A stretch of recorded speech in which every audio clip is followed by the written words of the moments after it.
نحمده ونصلي على رسوله الكريم اما بعد فقد قال الله تبارك وتعالى كما ورد في سورة النساء اعوذ بالله من الشيطان الرجيم بسم الله الرحمن الرحيم رسلا مبشرين ومنذرين لئلا يكون للناس على الله حجة بعد الرسل وكان الله عزيزا حكيما وقال عز وجل كما ورد في سورة الأحزاب يا أيها النبي إنا أرسلناك شاهدا ومبشرا ونذيرا وداعيا إلى الله بإذنه وسراجا منيرا وقال عز وجل كما ورد في سورة الحديد لقد أرسلنا رسلنا بالبينات وأنزلنا معهم الكتاب والميزان ليقوم الناس بالقسط وقال الله جل وعلا كما ورد 3 مرات في القرآن هو الذي أرسل رسوله بالهدى ودين الحق ليظهره على الدين كله ولو كره المشركون صدق الله العظيم رب اشرح لي صدري ويسر لي أمري واحلل عقدة من لساني يفقهوا قولي اللهم ربنا ألهمنا رشدنا وأعذنا من شرور أنفسنا اللهم أرنا الحق حقا وارزقنا اتباعه وأرنا الباطل باطلا وارزقنا اجتنابه آمین یا رب العالمین۔ نبی اکرم صلی اللہ علیہ وسلم و فداہ آباؤنا و امہاتنا کی سیرت مطہرہ کے بارے میں، یا یوں کہہ لیجئے کہ اس سیرت مطہرہ کے فلسفے اور حکمت کے بارے میں 4 گفتگویں اس سے قبل ہو چکی ہیں۔ پہلی گفتگو کا لب لباب کہ حضور کی اصل عظمت تکمیل نبوت و رسالت پر مبنی ہے۔ دوسری کا گفتگو کا کہ نبوت کی تکمیل کا مظہر اول قرآن مجید میں ہدایت کا کامل ہو جانا اور اس کا پھر محفوظ کر دیا جانا۔ تیسری گفتگو نبی اکرم پر تکمیل نبوت کا دوسرا مظہر کہ آپ صلی اللہ علیہ وسلم پر دین حق اس کو مکمل کر دیا گیا۔ تو یہ 2 مظاہر تو ہیں کہ جو نبوت کے ہیں۔ تیسرا پھر اس کے بعد کی تقریر میں بات آئی کہ اب رسالت کی تکمیل کا مظہر اول کیا ہے کہ آپ کی رسالت عالمی آفاقی تمام دنیا والوں کے لیے، پوری انسانیت کے لیے۔ آج ہم ذرا اس سے آگے بڑھ کر نبی اکرم صلی اللہ علیہ وسلم پر رسالت کی تکمیل کا جو دوسرا مظہر ہے لِيُظْهِرَهُ عَلَى الدِّينِ كُلِّهِ،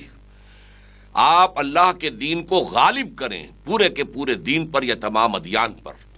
آج اس کے بارے میں گفتگو ہوگی، لیکن اس کے لیے تمہیداً مجھے آپ کو بتانا ہوگا کہ ہمارے عقائد میں 3 بنیادی عقائد ہیں: ایمان باللہ یا توحید، ایمان بالآخرہ یا ایمان بالقیامہ یا ایمان بالمعاد، اور تیسرے ایمان بالرسالت، نبوت و رسالت۔ ان تینوں کے اندر منطقی ربط کیا ہے؟ دیکھیے، اس کائنات کا اور حیات انسانی کا گویا کہ اول و آخر، جس کو کہ کہا ہے حضرت شیخ مجدد الفسانی رحمۃ اللہ علیہ نے مبدأ و معاد، اللہ هو الاول اور اس کے بعد آخرت آنے والی ہے۔ ان دونوں کے درمیان جو نسبت ہے وہ کیا ہے؟ اللہ نے انسان کو پیدا کیا، پوری کائنات کو پیدا کیا اور اشرف المخلوقات کی حیثیت سے انسان کو پیدا کیا۔ اس کی زندگی کو اس نے چند حصوں میں تقسیم کیا۔ ایک زندگی وہ ہے جو اس دنیا میں گزارتا ہے اس بدن کے ساتھ، یہ دارالامتحان ہے۔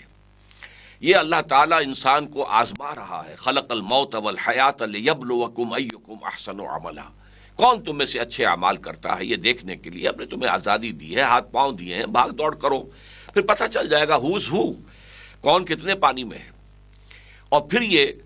کہ یہ جو بھی صورتحال ہے اس کا نتیجہ نکلے گا یوم القیامت کو، کون کامیاب کون ناکام۔ اور اس کے بعد آخرت کی زندگی جو شروع ہو جائے گی، کامیاب لوگوں کے لیے روح و روحان و جنت نعیم، اور جو لوگ ناکام ہو جائیں گے تو ان کے لیے جہنم ہے۔ جیسا کہ میں نے خطبہ آپ کو سنایا تھا حضور کا، وَإِنَّهَا لَجَنَّةٌ أَبَدًا أَوْ لَنَارٌ أَبَدًا۔ اب اس میں ایک سوال پیدا ہوتا ہے کہ امتحان دیا جاتا ہے کچھ سکھا کر، کچھ پڑھا کر، آزمایا جاتا ہے کچھ دے کر۔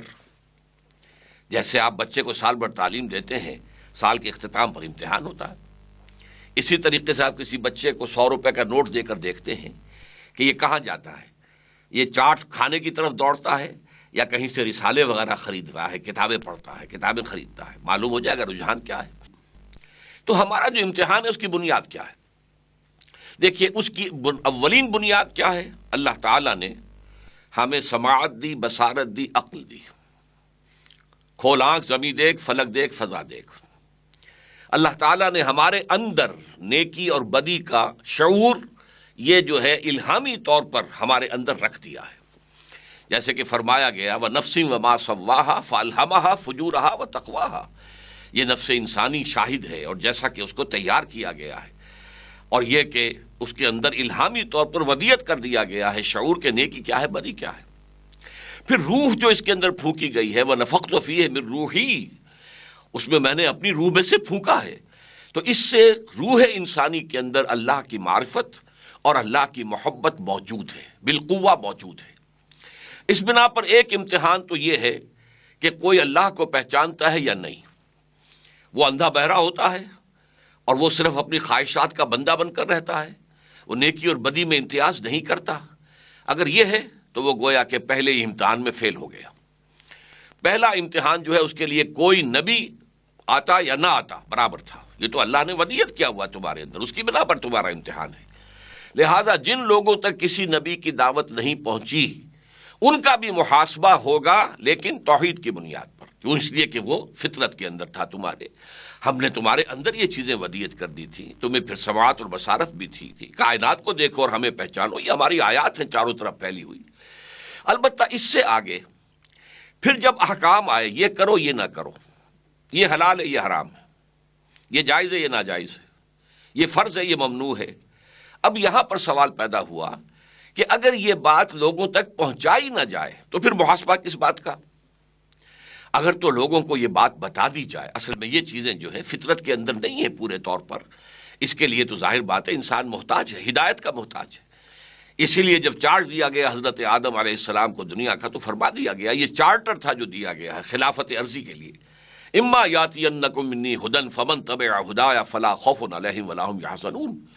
جب بھی تمہارے پاس کوئی ہدایت میری طرف سے آئے گی تو جو کوئی اس ہدایت کی پیروی کرے گا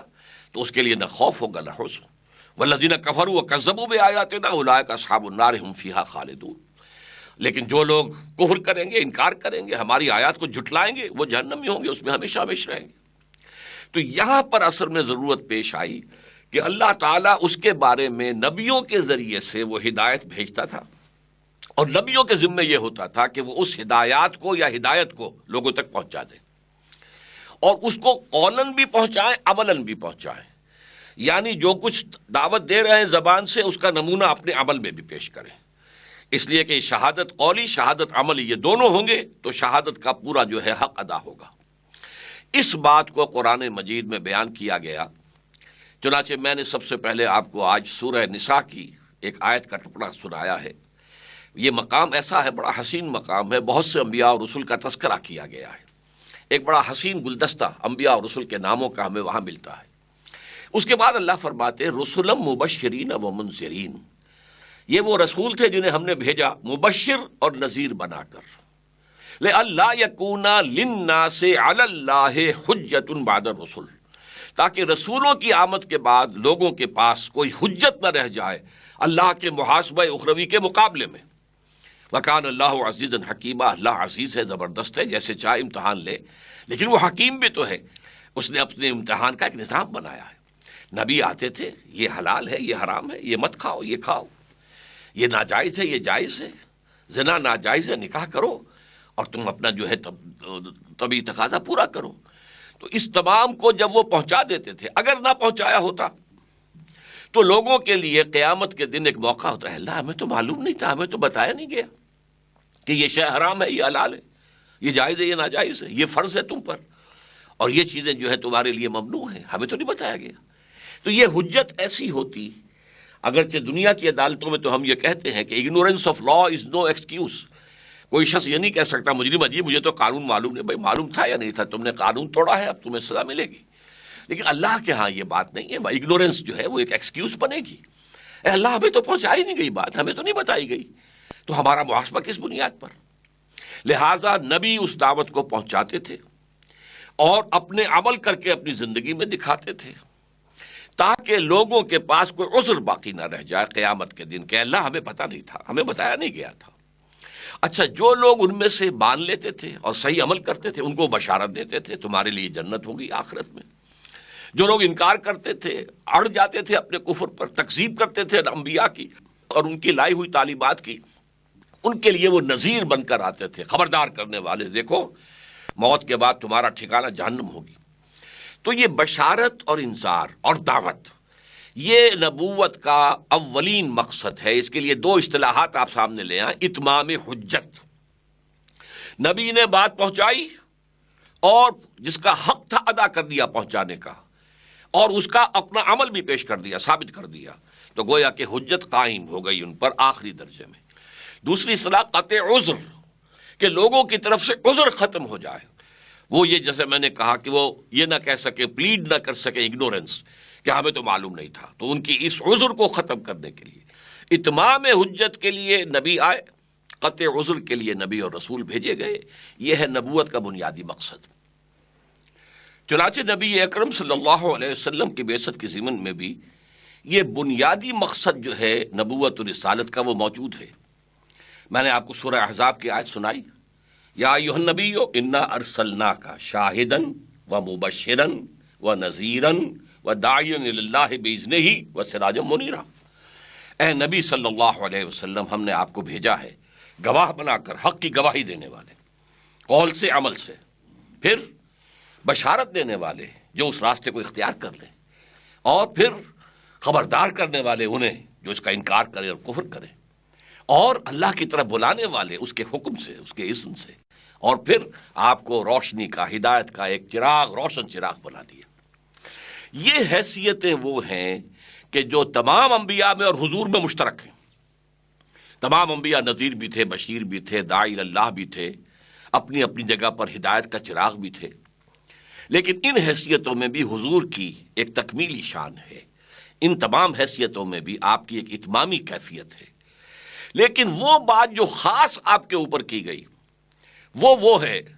کہ یہ جو نظام زندگی تھا اب یہ ظلم کا اوپر استوار ہو چکا ہے، ایکسپلائٹیشن ہے۔ بادشاہ بیٹھے ہوئے عیش کر رہے ہیں محلوں کے اندر، مخملی گدوں کے اوپر، اور ان کے لیے ساری جو محنت ہے، کسان کر رہا ہے کھیت کے اندر،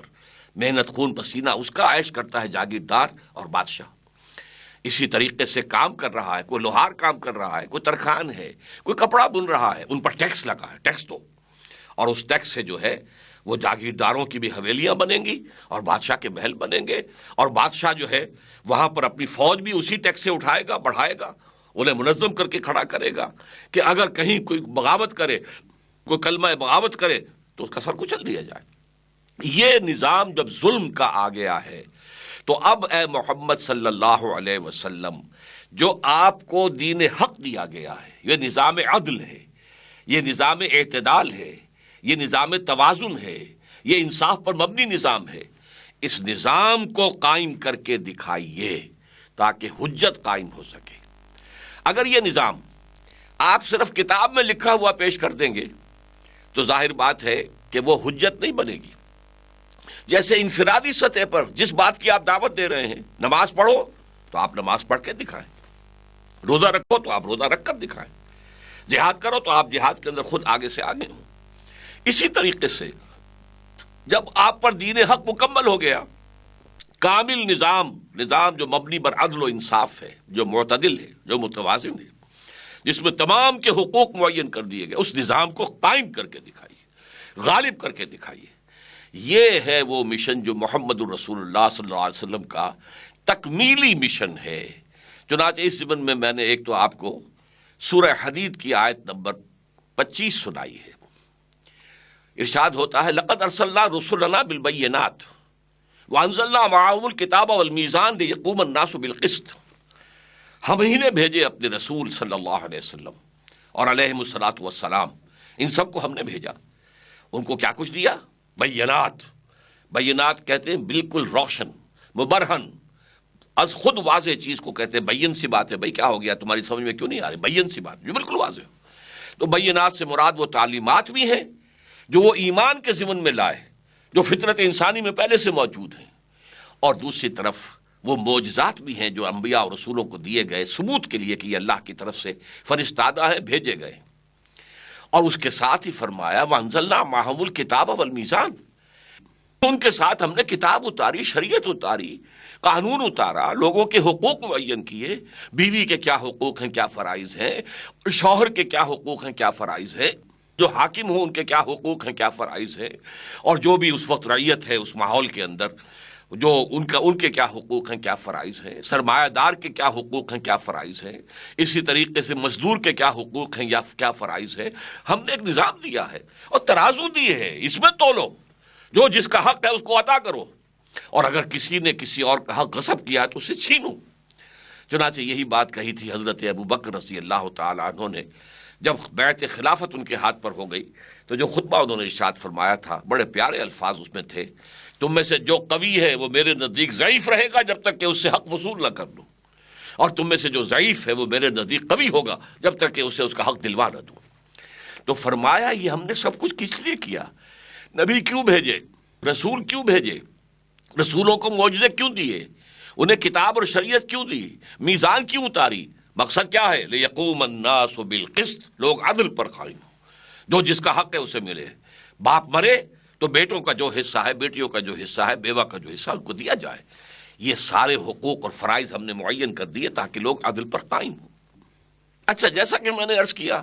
سوشل ایولیوشن میں یہ نظام ابھی رفتہ رفتہ بڑھ رہا تھا۔ ابھی وہ نظام، جب غاروں میں ہم تھے تو کوئی نظام تھا ہی نہیں، پھر قبائلی نظام ہوا، مختصر سا نظام، پھر سٹی اسٹیٹس آئیں،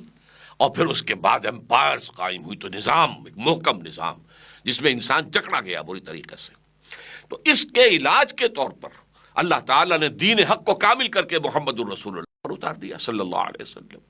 چنانچہ حضور کی جو شان ہے امتیازی، کہ وہ الفاظ جو کسی اور رسول کے لیے نہیں آئے قرآن میں ایک مرتبہ بھی، نہ حضرت ابراہیم کے لیے، نہ حضرت نوح کے لیے، نہ حضرت موسیٰ کے لیے، نہ حضرت عیسیٰ کے لیے علیہ الصلوۃ والسلام، وہ الفاظ حضور کے لیے 3 مرتبہ آئے قرآن مجید میں۔ هو الذی ارسل رسولہ بالہدی ودین الحق لیظہرہ علی الدین کلہ، وہی ہے اللہ جس نے بھیجا ہے اپنے رسول کو صلی اللہ علیہ وسلم الہدا دے کر،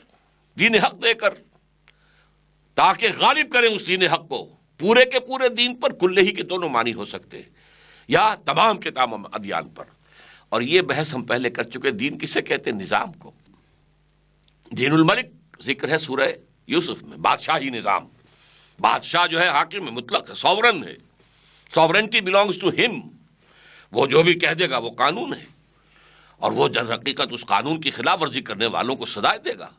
اور قانون کے مطابق بلکہ اس نظام کی خدمت کرنے والے جانثاروں کو وہ تمغے بھی دے گا، اور وہ خلعتیں دے گا، وہ اور انعامات دے گا، جاگیریں دے گا۔ یہ بادشاہی نظام۔ اللہ کا نظام کیا؟ اللہ کو حاکم مطلق مانو، اور اللہ کے رسول کو اس کا نمائندہ مانو، یہ دین ہے۔ اور ان دونوں کی اطاعت پر مبنی نظام ہونا چاہیے، تمہارا انفرادی بھی اجتماعی بھی۔ انفرادی سطح پر بھی اللہ کے بندے بنو اور رسول کے پیروی کرو صلی اللہ علیہ وسلم،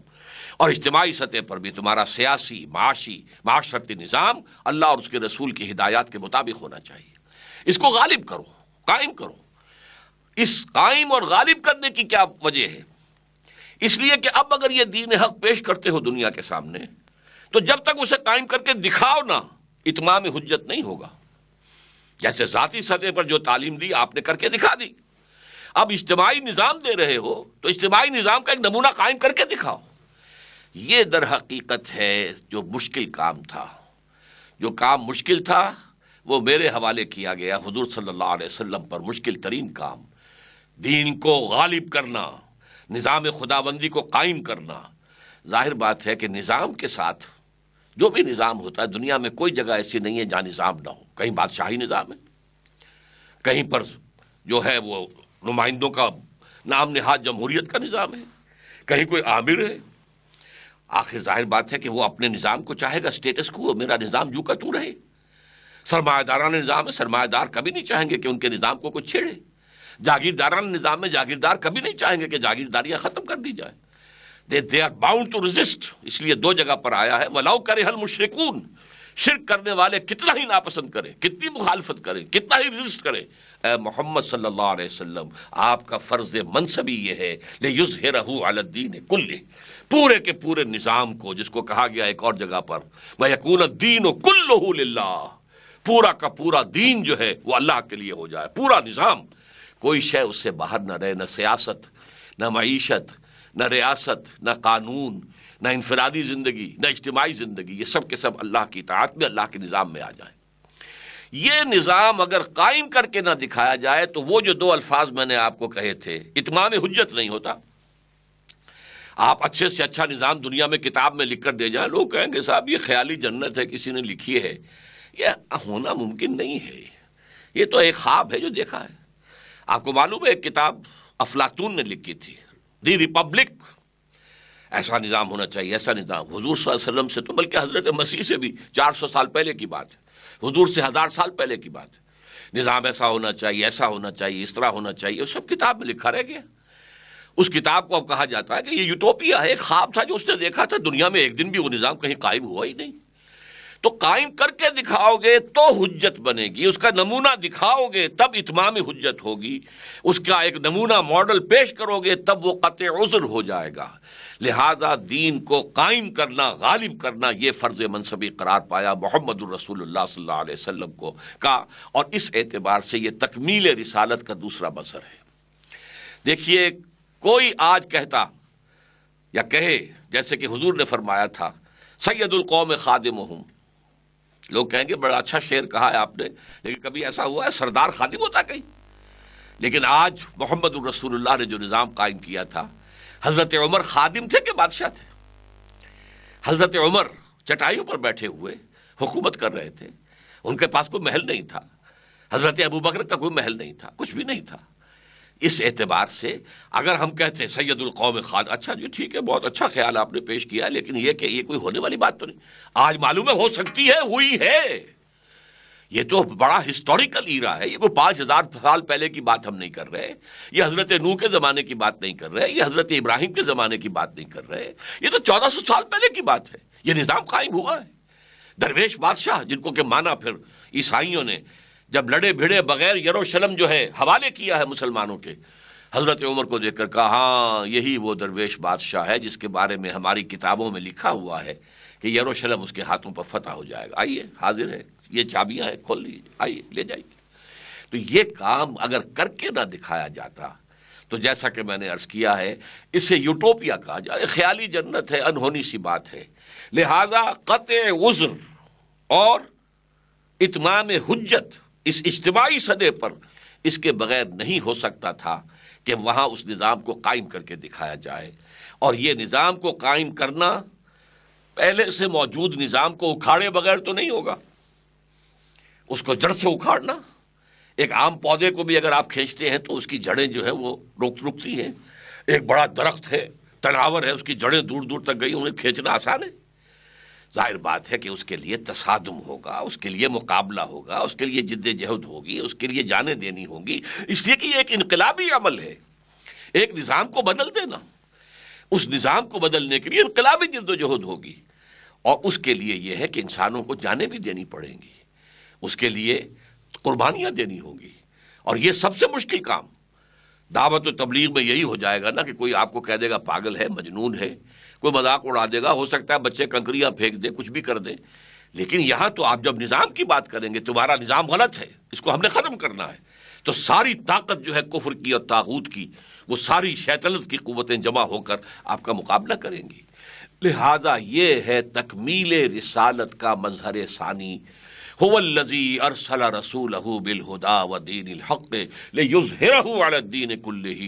ولو کرہ المشرکون۔ دو جگہ پر آیا ولو کرہ المشرکون، ایک جگہ آیا سورہ فتح میں وکفی باللہ شہیدا، مددگار کی حیثیت سے اور گواہ کی حیثیت سے اللہ کافی ہے۔ اے محمد صلی اللہ علیہ وسلم، یہ کٹھن کام ہے جو آپ کے کندھے پر آ پڑا ہے۔ انا سنلقی علیک قولا ثقیلا، سورہ مزمل ہی میں کہہ دیا گیا تھا کہ ایک بڑی بھاری بات ہم آپ کے اوپر ڈالنے والے ہیں۔ یہ بھاری بات ہے جس کو محمد رسول اللہ نے پورا کر کے دکھایا، اور وہ نظام قائم کر کے اس کا ایک نمونہ دنیا کے سامنے پیش کر دیا۔ اللہ تعالی ہمیں توفیق دے کہ ہم یہ سلطنت خداداد یا مملکت خداداد پاکستان جو ہے، اس میں اسی نظام کو ہم قائم کریں، اور اگر ایک جگہ بھی یہ نظام اسی طریقے سے اسی شان کے ساتھ قائم ہو گیا تو انشاءاللہ پھر پوری دنیا میں پھیل جائے گا، جنگل کی آگ کی طرح پھیل جائے گا۔ اس لیے کہ انسانیت تو تلاش میں ہے کہ اسے ایک عادلانہ نظام ملے، politico socio economic system based on justice and fair play, equitable distribution of wealth ہو، اور تمام معاملات جو ہیں انسان کے عدل و انصاف پر ہوں۔ یہ تو انسان چاہتا ہے، لہذا اگر وہ نظام قائم ہو گیا تو پھر پوری دنیا لپک کر اسے قبول کرے گی۔ اقول قولی ھذا واستغفر اللہ لی ولکم ولسائر المسلمین والمسلمات۔